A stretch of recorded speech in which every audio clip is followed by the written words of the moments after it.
Hi, I wanted to talk to you a bit about reflective writing in general, as well as the more specific reflective writing assignment that you're going to do as you complete this course. So, reflection is so important when it comes to really any college course.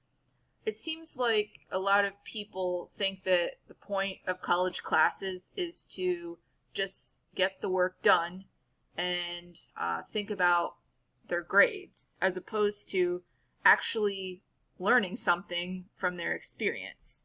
If you're not consciously thinking about what worked well for you, what didn't work, what you want to do going forward in college, then you're going to carry those bad habits in particular as you go forward in life, not just in college.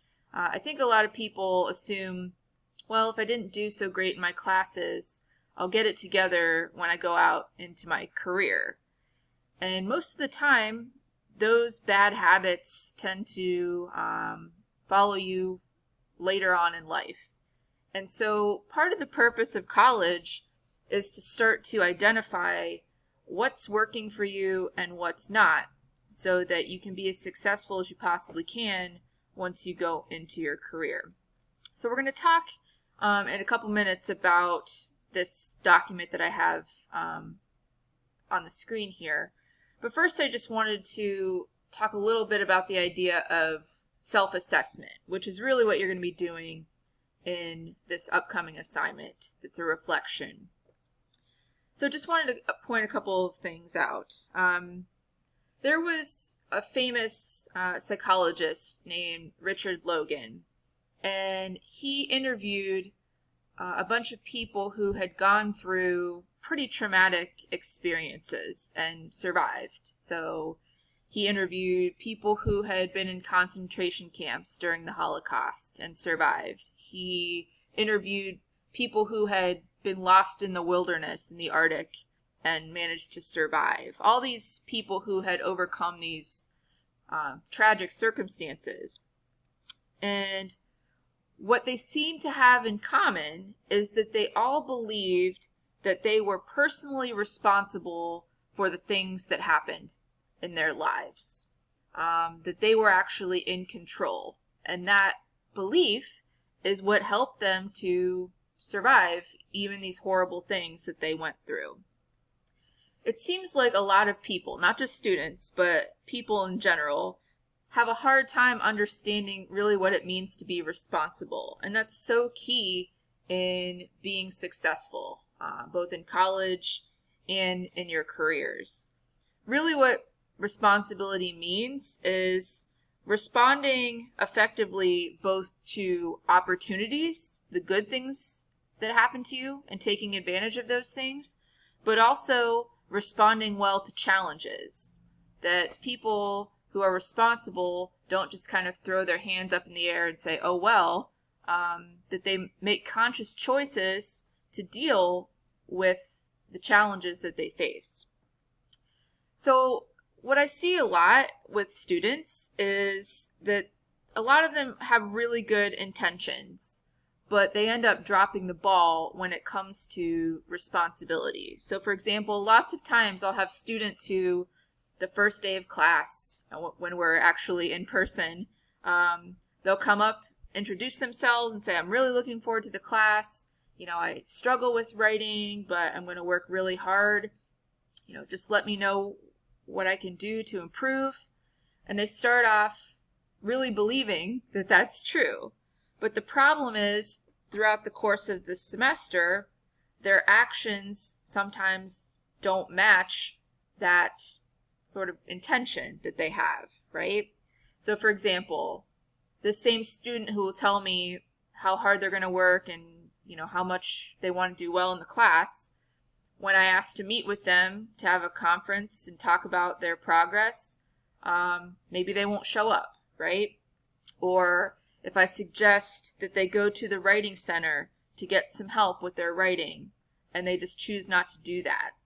Or I'll make comments on every single paper telling them, here's this thing that you should work on. And over again, they just keep doing the same thing, right? a lot of times it's these same students who, at the end of the semester, will not get the grade that they want, and then, they'll come begging saying, this class is the only thing that's holding me back from getting, great grades, or this class is holding me back from being able to be on the softball team, whatever. And my thought often is, maybe it's not the class or the work that's holding you back. Maybe it's something that you're doing, right? So that's just something to keep in mind. It's really good to understand the difference between what's called a victim mentality versus a creator mentality. Victims blame other people for what happens to them. Oh, it's out of my hands. Somebody did this to me. Life's not fair. And they tend to keep doing the same things over and over again and not understanding why they're not progressing or improving. Whereas creators, a lot of times will face challenges, and they'll actively change their beliefs and change their behaviors and realize that, oh, I am in control of what happens to me. So it's important to shift more into that creator mentality, especially as a student. Probably the most important aspect of responsibility is choice.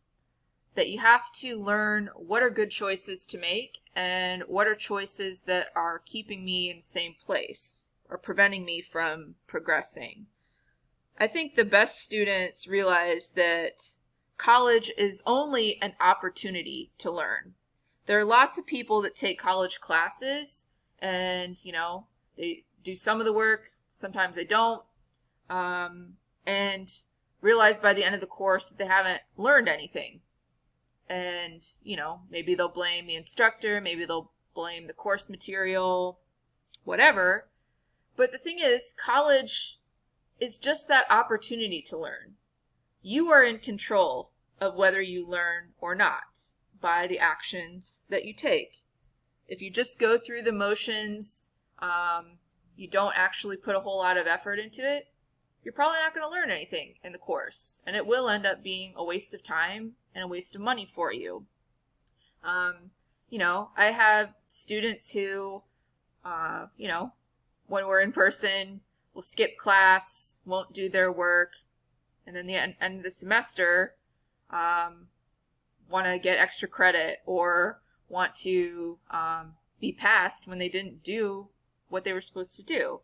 And unfortunately, I have to tell them that's not the way real life works. You don't get extra credit in real life. I had a student a couple years ago during a summer course just like you guys, and he had revealed to me that he had failed this course that you guys are taking 6 times before. And he was failing my class as well. He ended up failing a 7th time and having to take the course again. The thing is, at Tri-C, we want students to take courses, and we want to see you around, again, when we're in person.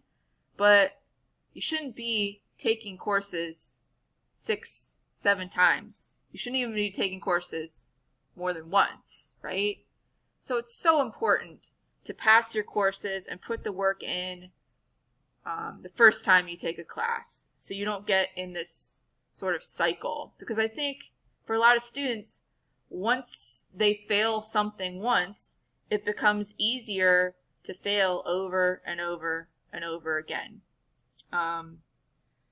So we'll get to this document I have up here in just a second, but I did want to mention one last thing, which is that there's a really strong connection between the beliefs that you have and the behaviors that result from those beliefs. So let me give you an example.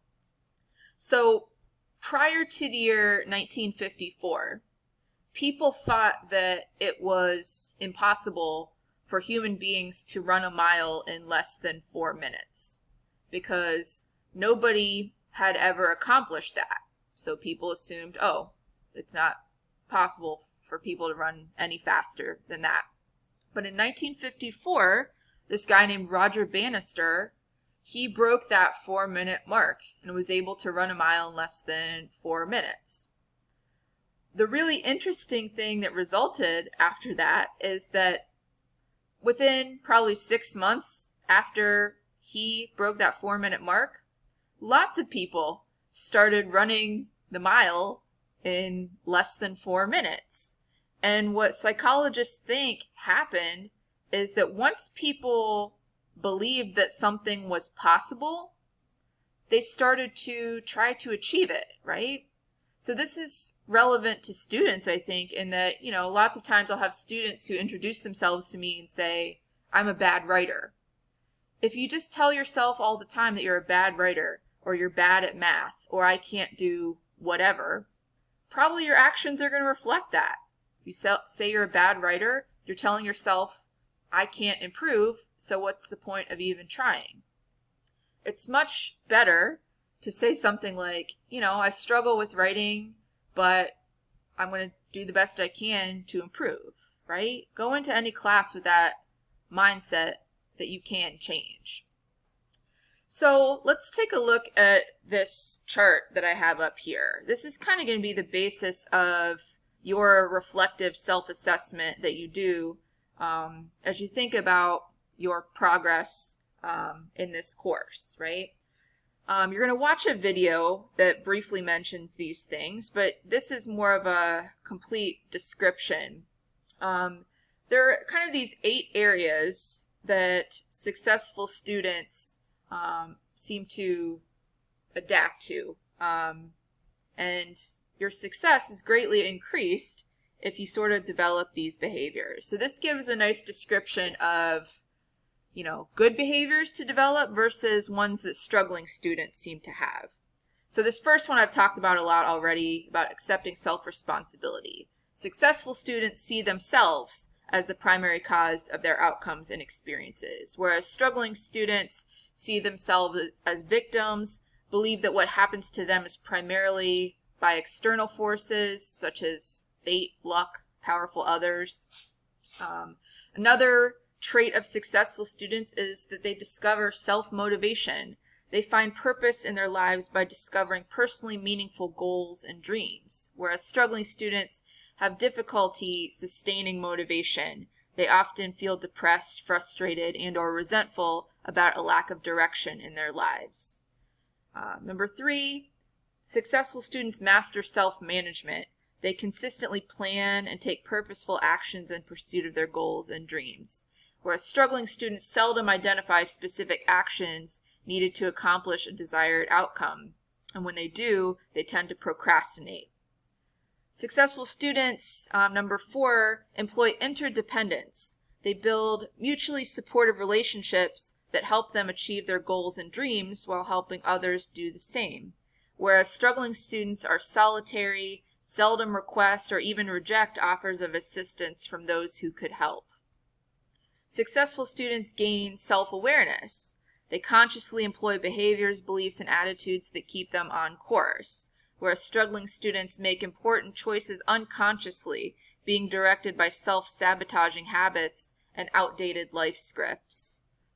Successful students adopt lifelong learning. They find valuable lessons and wisdom in nearly every experience they have, whereas struggling students resist learning new ideas and skills, viewing learning as fearful or boring rather than as mental play.